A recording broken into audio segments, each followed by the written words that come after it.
There's been mixed reaction to the banning of the multi-currency payment system in Zimbabwe. The original Zimbabwean dollar was abandoned over a decade ago.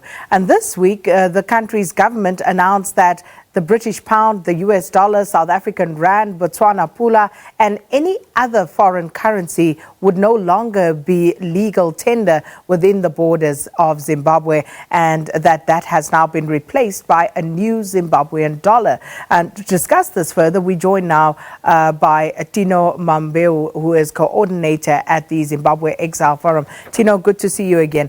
So let's talk about, firstly, your reaction and others in the diaspora to this particular announcement. Well, it is a common cause, and let me start by thanking you for having me on the show today. I think you would have seen from the time the bond note was issued in Zimbabwe, it came first as a means to alleviate the shortage of change, and they introduced what they called bond coins, which are still in circulation up to now. Then after the introduction of bond coins, the governor of the Reserve Bank of Zimbabwe, Dr. Mangudya, came back and said, no, we have got a serious problem here. We want to incentivize exports. We want to encourage miners. We want to encourage people that are in the export business to get an incentive. So we are going to introduce the bond notes. So the introduction of bond notes met a lot of resistance on the streets, and professionals spoke against it and said this is the introduction of the Zimbabwean dollar behind the back door. And here we are today. We have got the bond note and the RTGS currency, which is an electronic currency that was also introduced at the same time with the bond note. Now we have just been shocked to find out that the basket of currencies that we normally used has now been disbanded, and we have a new currency, which is the Zimbabwe dollar, which is also the Zimbabwe RTGS currency, which is an EFT currency. But to give you a perspective, in terms of the financial situation and the financial management in Zimbabwe, it has always been scant. Nobody really knows the aims and the intentions of all those changes that are being done to the monetary situation. I think it is very important to note that the man who has been at the helm of the Reserve Bank, who is Dr. Mangudya John, he has now become some kind of a lying professional to the people of Zimbabwe. From an incentive to exporters, it has now become a currency. From a currency, it has now become the official currency, and we have got a situation where we are being told that we have now de-dollarized. So in a nutshell, this is it has got a lot of disadvantages to the people in the country, and it might have serious repercussions. So one of the questions, of course, speaks to the practicality of this introduction of the new Zimbabwean dollar. Firstly, what is its worth? We know, questions of hyperinflation have always bedeviled the Zimbabwean economy and the currency in particular. So what is the worth, do you know, of this new Zimbabwean dollar? What is the implementation date? And of course, what is to happen now as of yesterday, as it were, or the day before, the 24th, with regard to these other currencies that were used as official tender?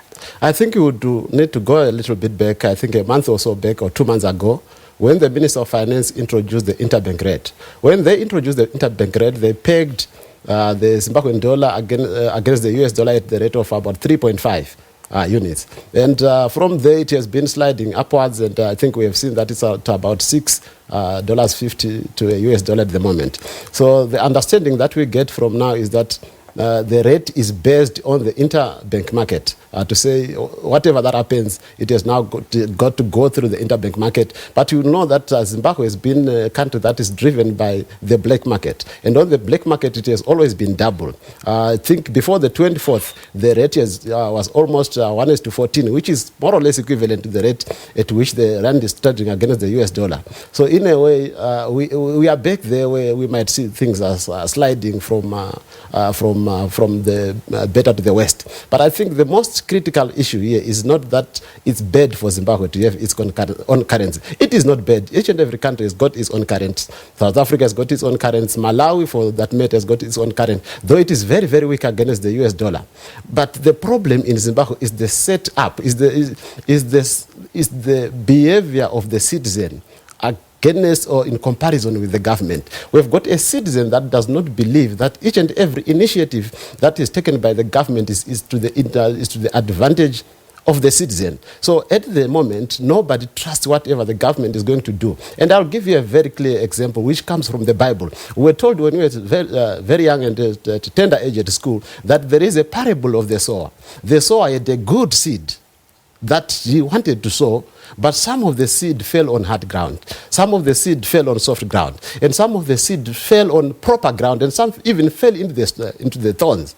So you know what happens when you've got that scenario? It's the Zimbabwean scenario where even the best policy or the best finance minister or the best economic minister cannot be able to bring any positive change. There is no cohesion amongst the politicians, there is no cohesion amongst the citizens, and also there is a lot of mistrust. So whatever policy that you are going to implement in Zimbabwe at this particular juncture, it will not work. Simple.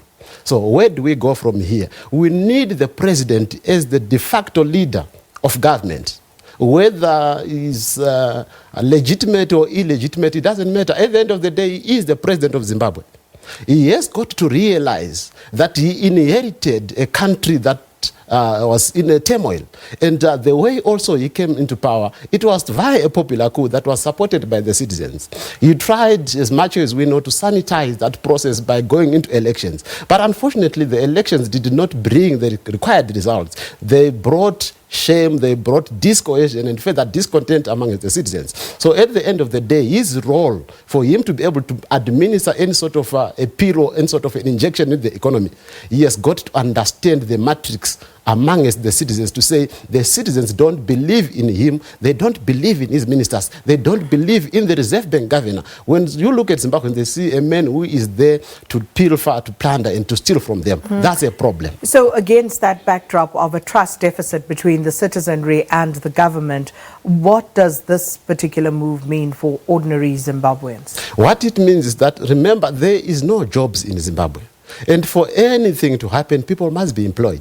But where are they going to get work? There are no factories that are functioning. You cannot push people into a corner where you push them to say they should behave in a certain way when the odds are stacked against them. You will remember that the current economy of Zimbabwe is supported by cross-border traders. They come into Messina, they come into Johannesburg, they buy stuff and they sell it back home. Those people survive on the black market. If they have no access to US dollars on the black market or from the bank for whatever reason, it means that they cannot be able to feed their families. At the end of the day, you will have uprisings in the streets, you'll have people fighting with the government. So a stopgap measure will never solve the crisis that Zimbabwe is facing at the moment. The best way forward is to have President Chamisa and President Mnangagwa sitting around a table and saying, let's put our egos aside, let's do what is better for the country. The country is bigger than individuals at the end of the day.